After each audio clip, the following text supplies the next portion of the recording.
This is Amy Lynn Hansen. On November 26, 2014, she left her family's home in Tehachapi, New Mexico, not knowing that she would never be back there again. Just a few days later, on November 30th, a father and a son found her body in what's called an arroyo in Red Rock, New Mexico. And for those of you who don't know what that is, it's like a ditch formed by water that comes through it in a desert area. I didn't know, I'm not from the Southwest.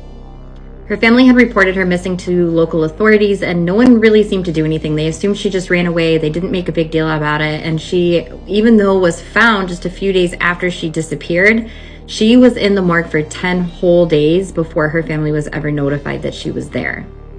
Indigenous women are unalived on a rate that is 10 times higher than the national average and 3 times higher than white women specifically.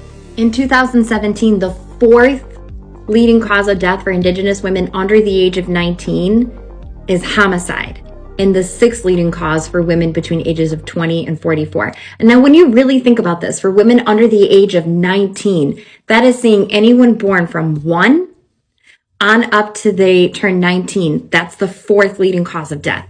That is a lot of years to cover for women who are not even technically women until they are 18. They can't legally vote. They're not considered an adult. So that number, it bothers me anyway, because it feels so wrong. How many of those women are actually children?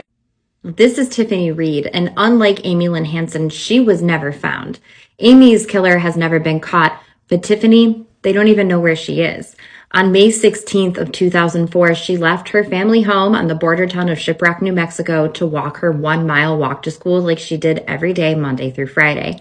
She didn't come home for dinner that evening, and she didn't come home by the next morning. And according to the school, she was absent the day before. Her purse, library card, and a few other of her personal things were found scattered along a dirt road, while her makeup bag was found at the foot of the Carrizo Mountains in Sweetwater, Arizona.